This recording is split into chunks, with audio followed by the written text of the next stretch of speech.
Hello and welcome to our second Zing Learning podcast of the season, titled A Conversation With, where we get together with inspiring individuals once a fortnight to chat about what they're doing in their careers and how they're enhancing equality, diversity, inclusion and belonging. We chat about important D&I topics and get practical advice and tips so we can give D&I teams, HR leaders, MDs and CEOs a greater opportunity to create a fairer, more inclusive and more knowledgeable working environment.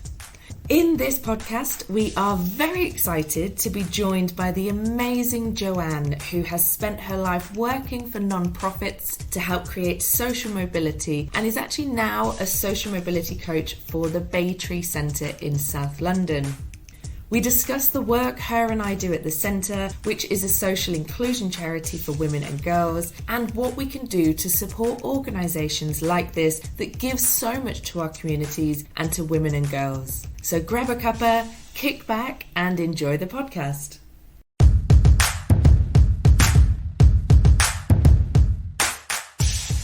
Hey Joanne, we have been working together for some time on a variety of programs for the women at the Baytree Centre, where you work full time. So I wanted to talk to you today about the incredible work that the Centre does for girls and women in Lambeth, including some of the most vulnerable, obviously, in our community as well. I want to talk about the work that you directly do, and also some of the kind of biggest challenges you think the women that we support actually face on a day-to-day basis. Plus, and I know this is asking a lot, but I think some advice on for people looking to see how they can help with supporting the centre or even local community centres in their space. Let's start then with your background. What kind of led you to the Baytree work? Well, Baytree has a special place in my heart. I've known Baytree for about 15 years now, and that's quite a short time in Baytree's history. I moved to London in 2005, and I met up with a friend here. I moved to London to do an internship. I worked at the UNHCR, which is the UN Refugee Agency, for a few months, and I also met up with a friend of mine, Carmen Gonzalez, who is one of the dynamos behind Baytree Centre. So she was one of the people who set it up. And in 2005, I came to Baytree to volunteer. I ran a photography project for girls. And then I went away, I got another job, and I came back 15 years later to work. Oh, wow. Yeah, I didn't know that you did that with the photography piece, so that's quite nice to hear. Okay, wow. So 15 years kind of volunteering, and then you came for, what was it, the last 7 years, you said? Was it 2015, or did I No, mishear I've been that? at Baytree now, so I've been working in my current role for a year. Before I was at Baytree, I did 15 years working in a very small charity called FAD, a youth charity. At our smallest, we were 2 people. At our biggest, we were 5 people. And we were working to widen access to the fashion industry for young people. So working with a lot of groups who are underrepresented and working together with the industry to get young people opportunities and get them into jobs. So I worked on that for 15 years, and I came back to Baytree, I should say, in May of last year, so just about a year ago now. Oh, fab. And like I said, we work together. So I know what you do and kind of the incredible work you do to support the women, but I guess our listeners probably don't. So could you give us a little whistle-stop tour around what your role is and how you're supporting these people? Well, my role is social mobility. First of all, I should say that in Baytree, we have a women's service and a girls' service, and I work in the women's service with adults. We're a women and girls only centre, so I work with women. And my job role is social mobility coach, which probably doesn't make things much clearer. But it's a very wide-reaching role. I give one-to-one support to women who come to us. It's about goal setting and helping them to achieve their objectives. A lot of the women who we work with are migrant women.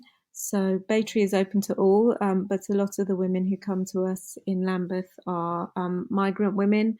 And I work particularly with women from the Latin American community and from the French-speaking community as well. Others of my colleagues with different languages and different skills work with different groups of women. So I have a caseload of about 25 women who I support one-to-one, who I have long-term relationships with, and we help out in 5 areas. So those are family, well-being, education, employment, and finance. So one thing I love about the role is that it's really wide-ranging, and none of those things exist in isolation. So it's really nice to be able to work together with women to problem solve and to really make a difference, a meaningful difference in their lives. Yeah. Yeah, that meaningful difference is something, and you and I talk about this quite a lot with when we think, oh wow, are we really pushing forward? Are we really helping these women? And you're like, yeah, we're making a real difference to their lives and to their future. So yeah, I think it's incredible the work that you do, and I know there's lots of other social mobility coaches that work at the Baytree in different kind of areas. But yeah, 25 women is a lot. That's a lot, and there's 5 different pillars. And my experience since working with the Baytree, I think I've always known that there were challenges, especially for migrant women, especially for women perhaps that are fleeing domestic violence. Perhaps they have not been able to be financially independent before for various different reasons. Perhaps it's tradition or whatever else. But since I've worked at the Baytree, I've noticed how difficult it can be to balance all of those 5 areas for the women, to be able to get employment and to be able to get perhaps a home, even, a roof over the heads, and you need this thing over here to get this thing over here, and then the policy is this, and you can't get work if you haven't got this, and it's a lot, isn't it? And it's something that, yeah, when you can help these women, it is extremely meaningful. And it can be such a tangle. And I think, as you say, everything's interrelated. And particularly with well-being, I think women and mums in particular often put themselves last. So it really is a privilege to be able to help women untangle some of this stuff and to set objectives and make priorities and start making a difference.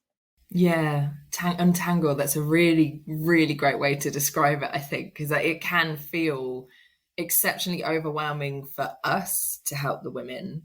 And I'm only supporting on an employment space and perhaps a bit of confidence that goes alongside that. So I can feel that. I can't even imagine what it must be like for some of these women whose first language isn't English.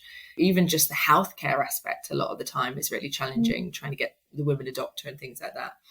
Okay, so I mean, listen, I'm always really impressed with the work that you do. I think it's awe-inspiring that you go in, day out, and keep doing this and keep supporting these women. I guess I'd like to hear from your point of view, what's been your biggest success, or perhaps your fondest memory of the work that you've been doing so far.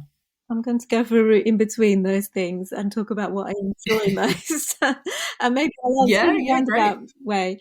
But I think what makes what we do at Baytree unique is the long-term support. And what I find, what for me is the cornerstone of progress and success, is being able to form one-to-one, really human relationships with women. There's lots of people in the sector who offer good advice. There's lots of places where you can drop into to get information and things. But we're really about, oh, this sounds cheesy, but going on a journey with women. So, traveling with women and working through things with them. And it doesn't finish at the end of 3 months or a year. There's women at Baytree who've been there a lot longer than I have and who will still be there, in a few years' time. And that's a real joy. I think that long-term relationship, and I think the humanness of the relationship as well, because it's quite wide. We get to know women really well, and that enables us to support better as well. So I enjoy so much the relationships that I'm able to have, and I really enjoy being able to have those relationships with people who I wouldn't meet otherwise, and who I might not meet in my day-to-day life. So that's really enriching for me. Yeah, I disagree with the cheesy thing completely, by the way. I don't mind I owning think it. that's I'm not ashamed. own it, own the cheese. No, I think that there's something really powerful in that kind of that human aspect as well. And I totally agree. I mean, I've only been working with the centre probably a couple of years, but there's some real big successes. And when you see these women light up because, and obviously I'm only working on the employment side, but when I can see them get an opportunity to train or study, or they feel like they're getting the support that they've been asking for lots of different places before they've come to the Baytree, I think it's a real positive thing, isn't it? I think it definitely kind of puts a skip in my step when I leave the centre and I've spent time with someone and we've been able to help them. It does make you feel like it's not an impossible task. So yeah, no, not at all cheesy. I think that's fantastic. I'm going to flip it on the other side, and I'm going to ask you a question now about the biggest challenge when you're supporting the women. Now, I appreciate there's lots because I've been working with you for some time. I've seen the hostile kind of policies that our government has, and the way in which women are treated, especially if they're migrant women. But from your point of view, what do you think has been, say, the biggest challenge? I think that the biggest challenge is just the complexity of systems. Our welfare system is so complex. I'm born and bred here. English is my first language, and I find some of it just impenetrable.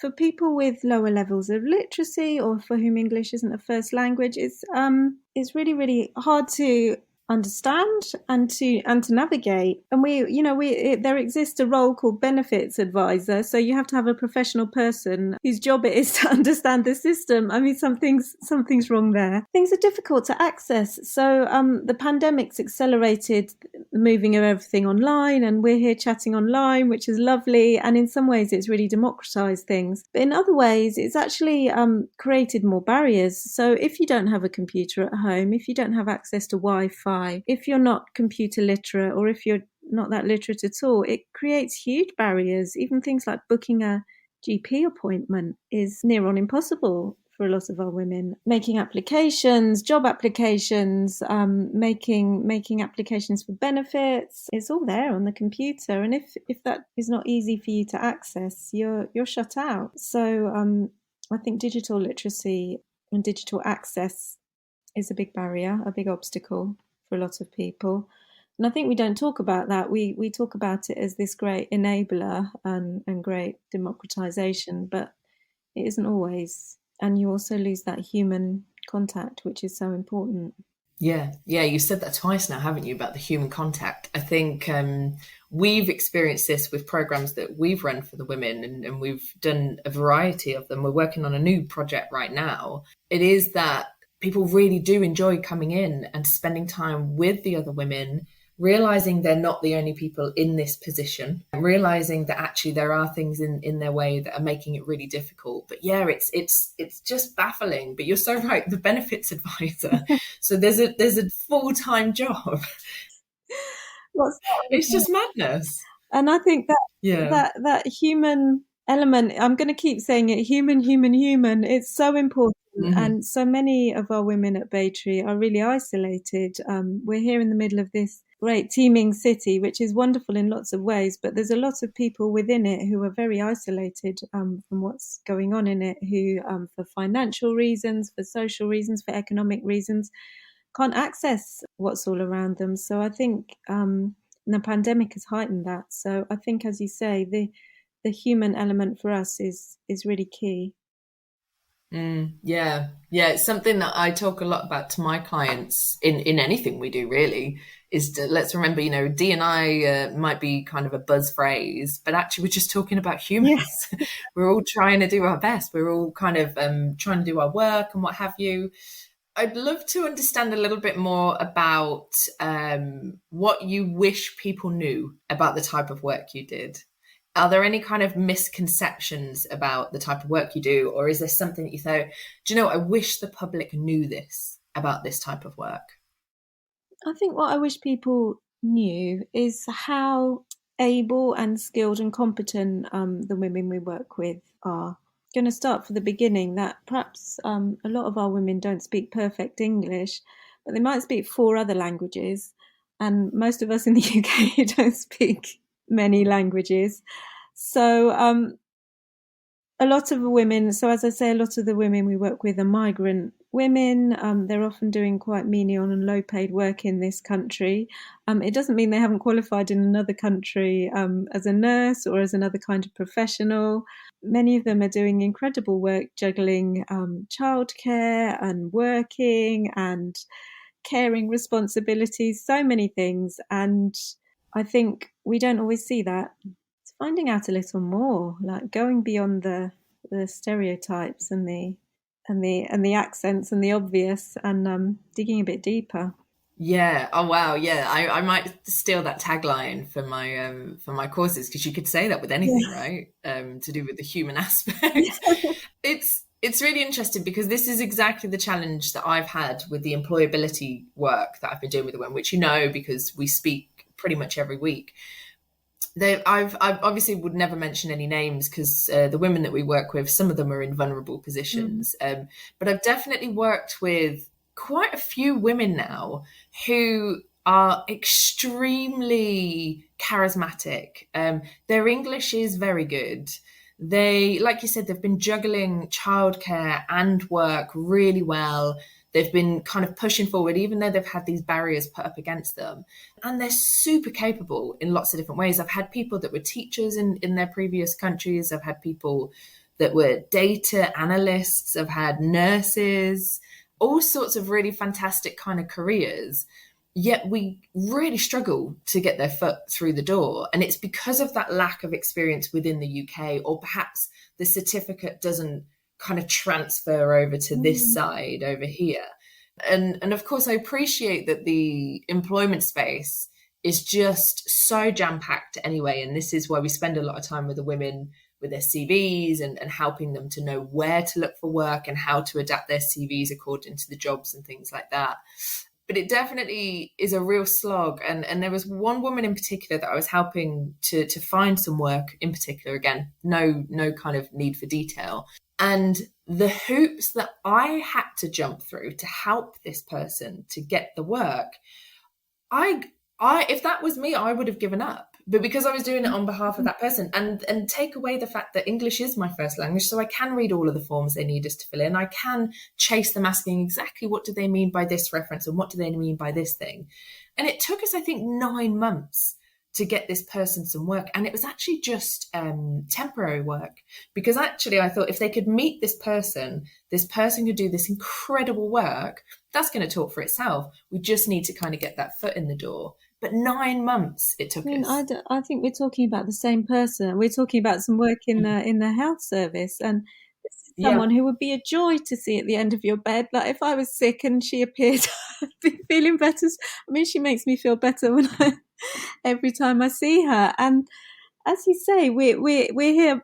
We have a crisis, so we're lacking workers. There's all these positions unfilled. What's the gap here? And then you've got someone who's really capable, really competent, a joy to be around, who's desperate to work, and you're making it really hard. I feel the same. I'm helping someone. Was helping someone today do an application for. She wants to do some work during school time. She's got young children, and she was applying to be a lunchtime supervisor. She's so well qualified. She's done years of work in care. She's food hygiene qualified. She's got all the skills. Brilliant person to have around. Downloaded one application form, 14 pages. 14 pages of application form to be a lunchtime supervisor a couple of days a week at a school. And even I can do it. I didn't have enough time to do it today, and I'll help her to do it another day. But really? Really? Yeah, it's funny. we're gonna be talking to a really amazing, inclusive recruitment company on one of our podcasts, and yeah, that's something that they're battling as well. I mean, they're in the creative industry; they're kind of more towards the more senior end. But I think it's really interesting because it's such a barrier, not just to the women, Mm. of course, of the Baytree Centre, but to everyone. Recruitment processes are so old school. There's just no need for them to be like that. You're also not making space for people that are perhaps neurodiverse. You're not making space for people that have kind of different Mm. needs. And it is just baffling how it's so far behind all of the other kind of human Mm. resource aspects. Recruitment is the single biggest barrier to why diversity is not happening It, in these it's industries. not necessary, and I'm going to dispute with you that it's old school, Zoe, because I think old school practices were a bit more human. I think there was a bit more politeness. I'm going to say, responses, letters. Perhaps I'm thinking nostalgically, but I'm thinking about people investing hours of time in applications and then not even getting a response. And coming back to the human level, that's hugely demotivating, but also really disrespectful of people's time and energy and skills. So yeah, I think you're really right. There's a dinosaur in the room. Yeah, yeah, maybe old school wasn't the right word. I agree with you, actually. I think maybe there were less people on the job market at this point. I'm not too sure what it was, but yeah, there definitely used to be more contact from recruiters. But you're right about the demotivating aspect as well. I've been there, I've seen the women's shoulders drop when they just don't hear anything back from the 30 Mm. applications that we've spent hours and hours working on, and we've adapted the CV and the cover letter, and we've done this and we've chased it up. We've done all of the things that you're supposed to do to get noticed. Okay, yeah, I think we've probably both Okay. agreed that recruitment is extremely painful for the most part for most of Mm. us, and this is in our first language, and we're very clearly born in the UK, and we might have kind of British sounding names, which already takes Mm. away quite a few barriers for us. Add to that all of the other layers of complexity. But yeah, it's interesting because schools and kind of healthcare, in my experience so far, have been two of the most difficult with regards to how antiquated the recruitment processes are and just getting Antiquated, lost in that's the the word. process. Antiquated. Okay, so that maybe I can do a voiceover and pop that back in before rather Yeah. than old school, because yeah, that's I think that's a little bit more right for what I was thinking there. What do you think are some common misconceptions that people make about the women that we work with? I th- I think I think misconceptions. I think a big one for our women is language. So if you're a native English speaker of speaking the world's language, and I love languages and I love the English language, but I think we need to take a step back and realize how privileged we are and how little effort we make to communicate with the rest of the world. Everybody else is doing all the work here, and when our women, as I say, they might be speaking their third or fourth or even fifth language, and maybe they are speaking with an accent. Maybe the words come out the wrong way round, but they've made an enormous leap. Learning a language in midlife is not easy, and just because somebody's speaking with an accent doesn't mean they don't have skills, doesn't mean they don't have personality, doesn't mean they don't have a lot to say. So I think language is a big barrier for our women, and it's something that causes a lot of prejudice and stereotypes as well. You spoke about names, so in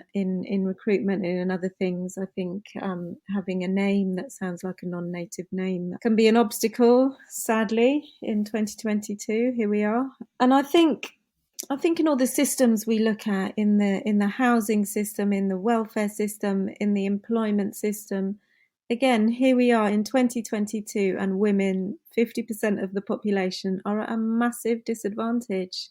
There's really systemic disadvantage here, and it needs to be addressed. We're here in a developed country where we don't have access to affordable childcare, and that's a huge barrier for our women. If you've got nowhere to safely look after your children, how can you work? How can you fulfill your other obligations? No, I'm just really listening because I'm just thinking. about that, and it's actually 51%, by the way. Women make up 51% of the population in the UK. I mean, we're pretty standard to be around. Half of us are women. So I do think there's systematic challenges with that. And we're saying childcare, and people could be like, oh well, there are fathers out there that are looking after children. Like, absolutely there are. But what happens is there's a gender kind of norm, which is that the mum is the person that stays home and nurtures the children and kind of raises them. Even if you're not in too traditional a setting, that's kind of the assumption. We had a panel a couple of weeks ago, and one of the panelists, Grace, was talking about actually the sort of things that she gets asked in interviews. And she's, again, very senior. She's an entrepreneur. She's doing some really great things. But she's constantly asked about, oh, well, will you be able to go on travels and stay overnight and do those sorts of things because you have a daughter? And she said, I'm pretty sure the father doesn't get asked that question. So I think it's just really interesting that that childcare aspect is so rife. And it's still very much down to the women to be able to kind of bear the brunt of that. But not even just childcare as well. We're also talking about any care.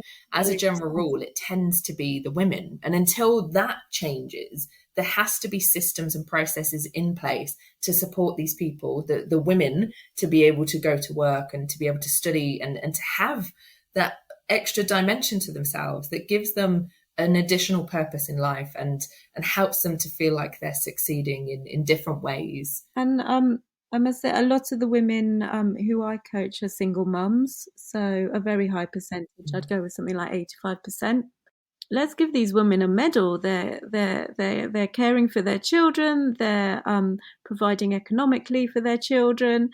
Do everything really well to bring up their children really well. Their kids are not out on the street. They're working so hard to do well by their children and to provide for them. And we as a society, we should be giving them medals, not making it difficult for them.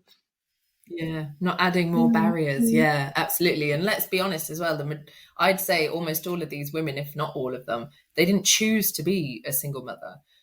So actually they've tried to make do with everything that they've got. But yeah, it's fascinating. I think, again, we could talk about that all day as well. Now, I've mentioned the work that you and I do around the employability, and I've mentioned that it can be really challenging because there's lots of red tape. There's kind of hostile government policies, and also employers can be really narrow-minded in some respects. They're kind of always looking for real extensive experience a lot of the time, rather than looking at transferable skills or that kind of potential that a lot of these women have that we can see. As you know, and we've had conversations about this before, it can feel really exhausting and demotivating for us when this is happening because we're just trying to push forward and trying to really help these women. I guess what would be really helpful for other people doing similar types of work or considering getting involved in this, what do you do to keep yourself motivated to kind of continue this amazing work that you're doing for the women and for the community? I think it's gonna. I sound like a bit of a stuck record. It keeps coming back to the same thing. It's the human interaction, and having relationships with my coachees. It brings me so much joy, and we laugh a lot. Like, there's some crying as well, but we do laugh as well, and it's so fulfilling to be able to have those relationships, to be able to share experiences, to find what you have in common, as well as to find the things that you really disagree about. That's really, really motivating for me. And I also work with a really great team of really skilled and interesting and experienced women, which is really motivating for me too. Yeah. And I'm also going to give a little shout out to Brixton, which I love. Like, I love every time I come out of Brixton station, it never gets old. Like the life of the place, and although it's changed a lot in the last few years, it's changed in the 15 or 20 years since I've known it a lot. It's still itself, and it's got its culture, it's got its style, and I love it. I love Brixton. Yeah, I'm so with you there. I get so much energy every time I kind of go into the center and stuff like that. But yeah, I think also, the type of people that it's bringing into the center as well are so varied. They're so, so different. And I would add to your motivation kind of the things that keep me going, apart from our Mm, relationship where we yeah, can lean on yeah. each other when it's a little bit difficult, is the fact that the women are just so brilliant. They just keep coming back, and they just come with such desire to want to kind of improve their lives. And like you said, for their Mm, children more than anything, they want to make sure that their children have better opportunities than they've had access to. And that really drives me. And there's just some real, every little tiny win that you get, whether it's an employer coming back to you, or you finally got them an interview and you can do some interview practice with them, it's those sorts of things that just drive me. And I was saying to somebody the other day that I just skip when I mm, leave the Baytree Centre. It doesn't matter what's happened that day, I skip, because you just get so much from the women, which is why that kind of motivates me to mm, keep mm, trying, keep mm. giving back, even with all of this kind of red tape and these barriers and stuff. But yeah, Yeah. I mean, that kind of answers my next question, I guess, which is around what brings you joy in your day-to-day work. Is there anything you would add to that? I think it's that, and I think it's just the community of it, and we've got women from 18 to I'm not going to say an upper age, but spanning the whole age range, spanning the planet, and the languages, the music, the food. Like, we do benefit from some really good food that our women cook, like the empanadas, the samosas. Ladies, thank you. Like, what an amazing privilege to be involved in this community. And with it being a women only space, I think that does give all of us, it's a safe space, and it's a safe place, I think, where people feel able to express themselves and be themselves. And yeah, there's laughing, there's singing, there's Zumba, there's like, there's everything. Yeah. So that brings me a lot of joy. Yeah, I've got a massive smile on my face now because I'm just thinking about all of those things. Zumba, I'm And I'm talking thinking about about Zumba, how obviously. I do love Zumba, Who I won't lie. doesn't? I'm just reminded of how lively the place is. And I've got a few women in my head right Mm, now that I'm thinking of that they just bounce into the mm, center, and they give so much of that energy to some of the other women that are perhaps new to it all, perhaps they're a bit intimidated and they don't really know kind of what their next steps are. But yeah, and I think as well, like for me, one of the things that really brings me a bit of joy when I come in is when one of the women brings someone new in, mm, like a new woman, and they recommend them and say, "Oh, so and so yeah. helped me with this, and so," and then you've got the opportunity to help another person, which is just such a lovely Yeah, feeling. and I think the relationships that form, I'm thinking of two women who were like such close friends. One was a Spanish speaker and one was a Cantonese speaker, and they had a little bit of English, but not much, honestly, in common. And they had this brilliant relationship based on, again, coming back to being human, body language and gestures, and WhatsApps translated on Google Translate. And where else does that relationship happen? That's a Mm. really special thing, that happens in Baytree, and probably doesn't happen out in the big world. So that's Yeah. Oh, I love that. Yeah, there's a real sense of support between the mm, women, not just from obviously yourself and volunteers like me, but actually between the community of women that come in there. Yeah, you can see the friendships forming in the groups. It's yeah. lovely. There's some pretty wild WhatsApp groups. I'm glad I'm not on those. I don't think I'll get any work done. Um, so I think I'd love to know a little bit of advice from you now, because if people are listening to this, they might be thinking, "Oh, well, this is helpful. It's interesting to learn a little bit more." But I guess what practical piece of advice could you give someone who's kind of Mm. listening now and wanting to know how to get involved, whether it's with the Baytree or whether it's with a local woman centre in their local community? Well, I think if you're local to South London, come and volunteer with us if you can, and or volunteer in your local centre or charity. I think what is really helpful for us as charities, we're often really overrun.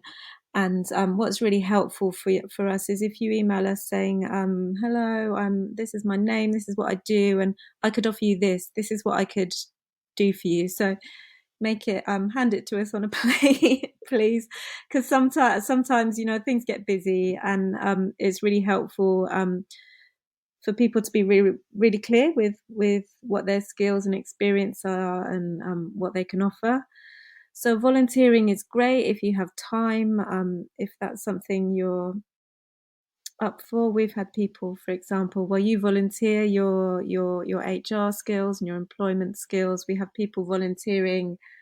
Going to come back to the Zumba, so Zumba, dance, yoga, art, craft, floristry, all kinds of different things, or just time, things like reading support, English support, lots of different things. I think in a more general sense, I think it's coming back to this idea of listening and having your eyes open.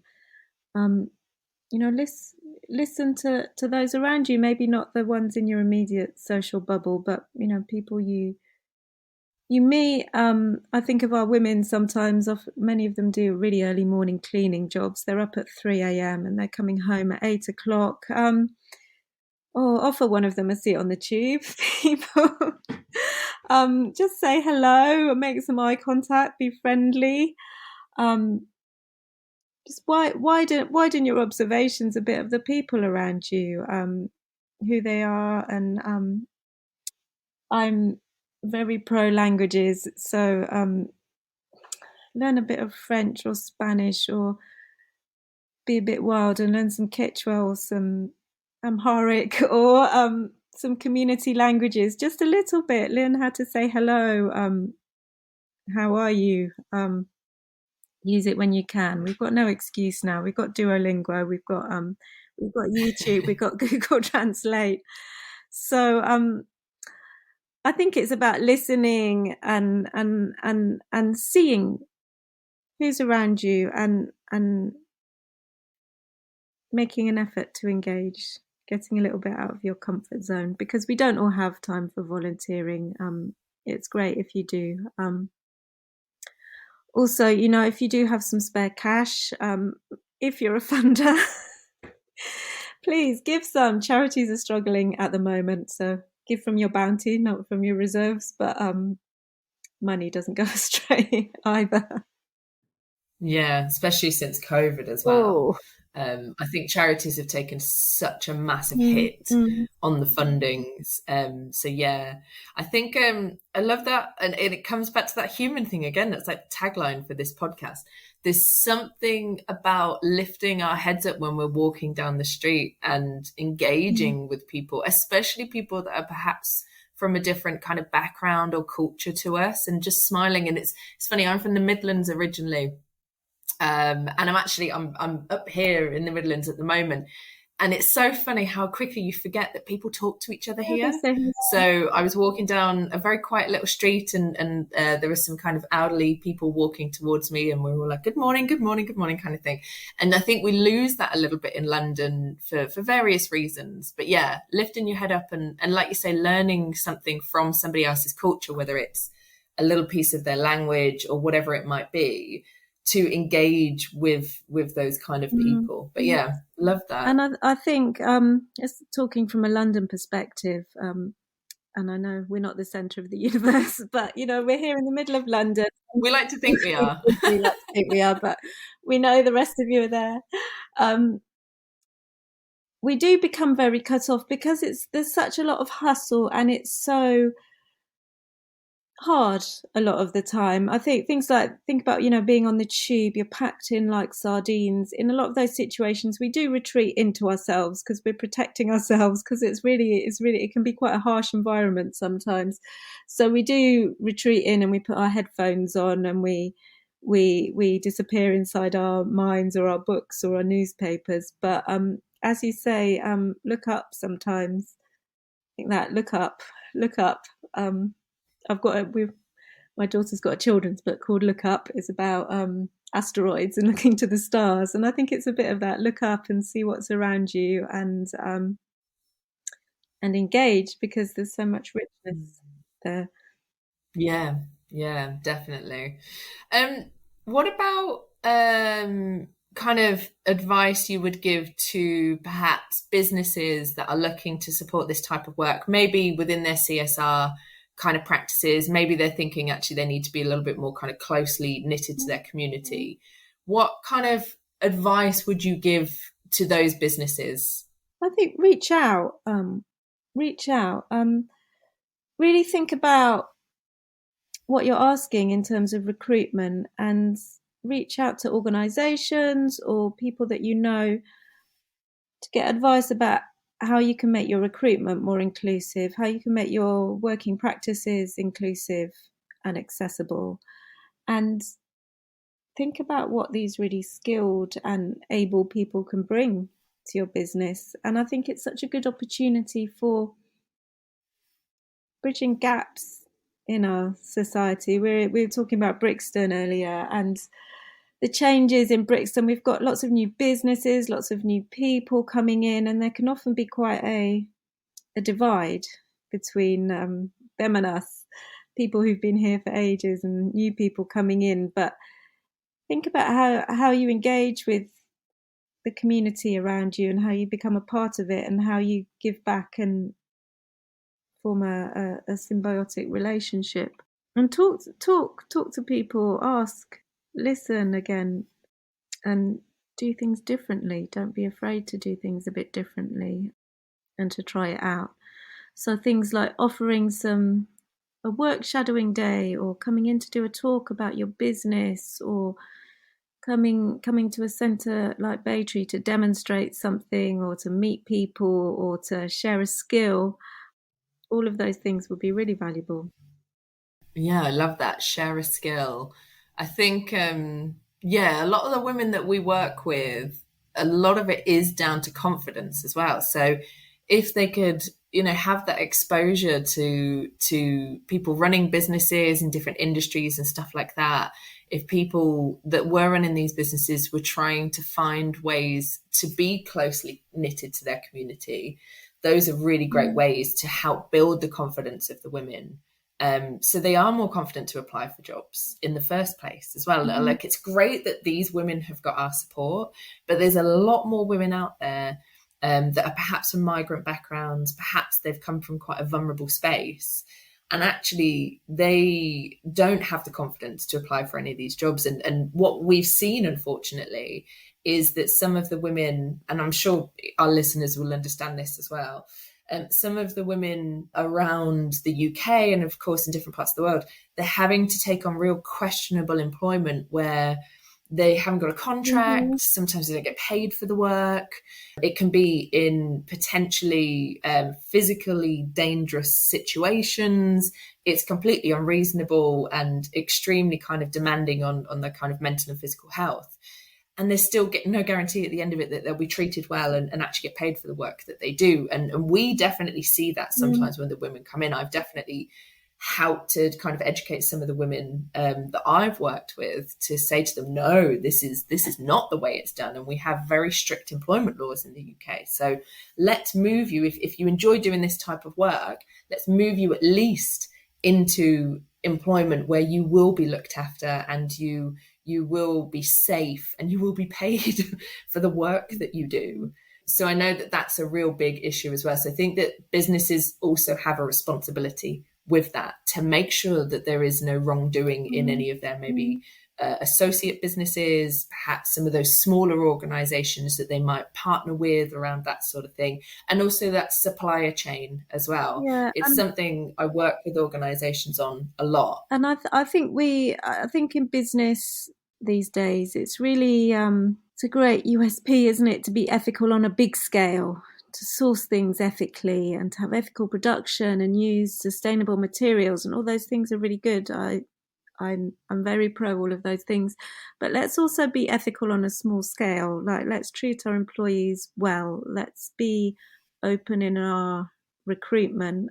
Let's be open to new types of people working for us, and put in some training or work experience to give them the skills and experience they need. So while the big scale ethical practice is very welcome, let's have some small scale human coming back to human, but human level ethical practice too. And that can be really small, just in how you speak to your staff, how you communicate with them, and going on from there.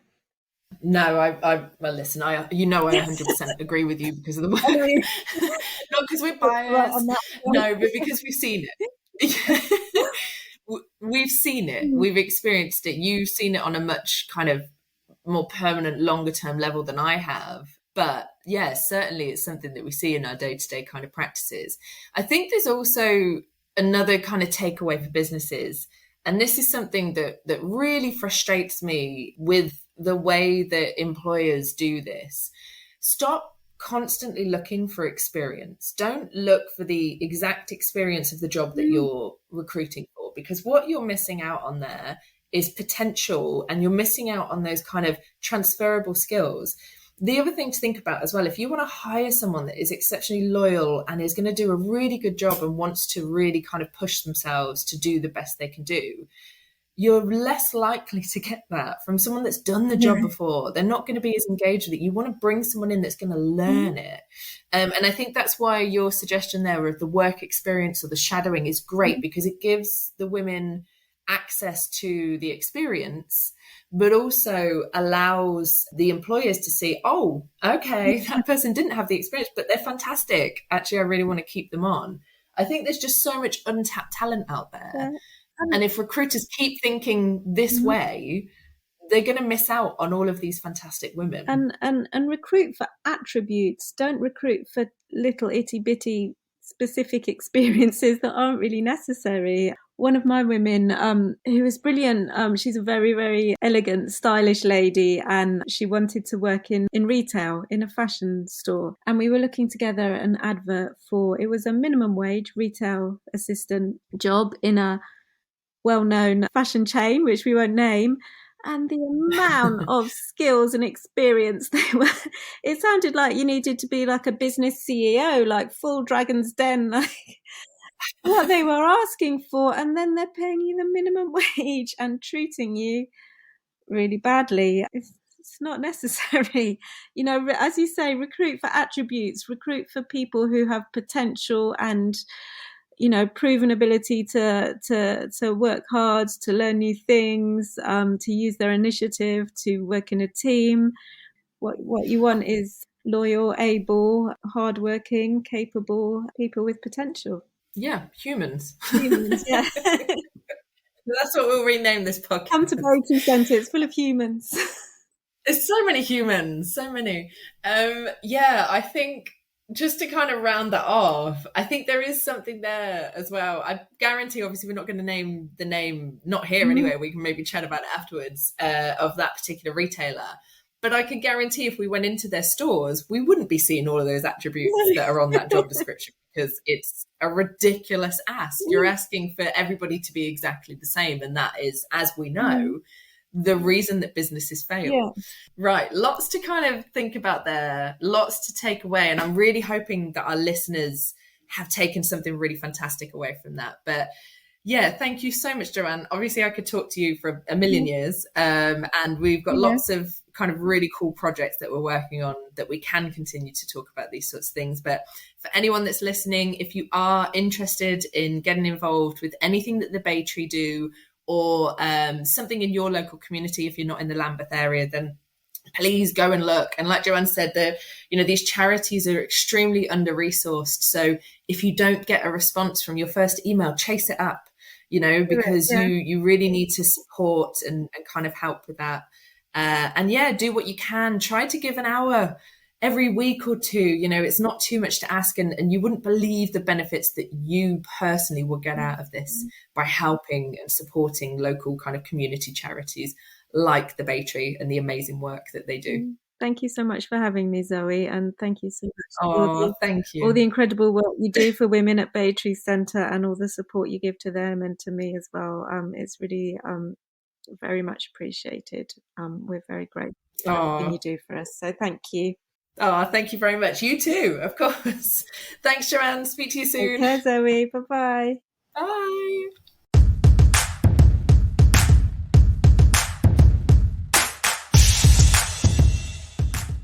What an amazing guest. I'm hoping you have taken away as much as I have from that conversation there.